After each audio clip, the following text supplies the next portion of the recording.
Hello, my name is Juan Davis, Chief Creative Officer at KCT and PBS SoCal, and I'm joined by the newsroom of KPCC and LAist on a daily reporter roundup. How is everyone today? Well, thank you. David, let's start with you. The unemployment rate nationally is 14.7%, and you're looking into the human face behind that data. Is that correct? Yeah, this is the worst jobs report we've seen since the Great Depression. And here in California, Governor Newsom has said the unemployment rate is even higher. It's at 18%. During the last recession, the state never got higher than about a 12.5% unemployment rate. So these numbers are just so big and abstract. I did want to put a human face to them.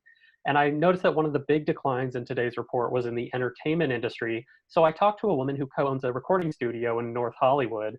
She's had no work for about 2 months now. She's not sure when it's going to be safe to reopen the studio. You know, some of her big clients are gospel choirs. And just right now, it's not a good idea to squeeze a bunch of people into the same room for a recording session.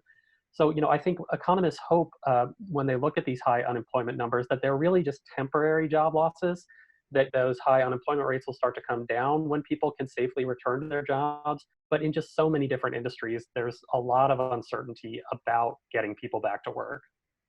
On the health side of the equation, Jackie's been digging into nursing homes and what we know about people in nursing homes and people of color. Yeah, the vast majority of the COVID-19 deaths in Los Angeles County are nursing home residents. And this week, the county released data that showed that people who live in high poverty areas of LA have 4 times the COVID-19 deaths of people in more affluent areas. So now that we have more data, we're starting to see this convergence of nursing home deaths, economic inequality, and race, because we also know that people of color, particularly African Americans, Asian Pacific Islanders, and Native Hawaiians are dying at a higher rate. County health officials say they're zeroing in on all of these groups. Their top priority is expanding testing in nursing homes that have COVID-19 outbreaks going on right now. They're also doing outreach in multiple languages to encourage people to get tested and providing more testing in high poverty areas. We'll really just have to wait and see how well their effort works out.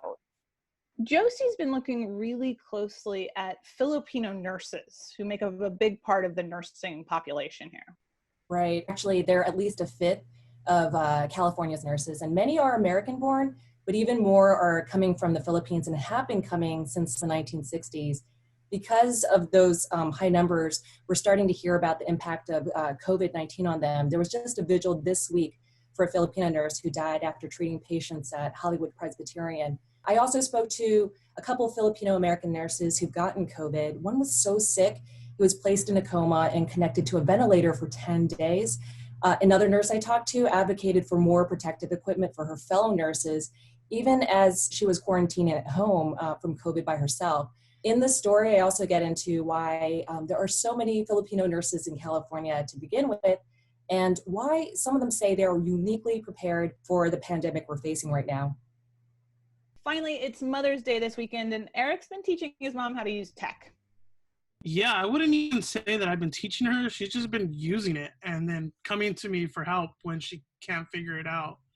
And it's interesting because in the 61 years that I've known my mother, she's never really been a tech person. She never even had her phone on her. But since the quarantine started, she's become like a super person, even more so. She jogs, she's got her jazz videos on YouTube, she's on Facebook, Pinterest.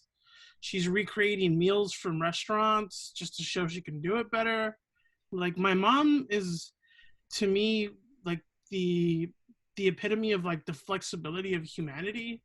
Like, she's just elastic, and she's just been able to overcome the abject poverty of her youth, and like now is like doing the middle class suburban mom thing, and like still doesn't really speak English. But it's great, and I really am happy that she's found ways to cope with this quarantine that she didn't have before. We all have our own silver linings with this pandemic, and that was a beautiful story. Thank you, Eric. And thank you all at the LAist and KPCC newsroom, and thank you for tuning in. Take care of yourself, take care of your mother, and we'll see you on Monday.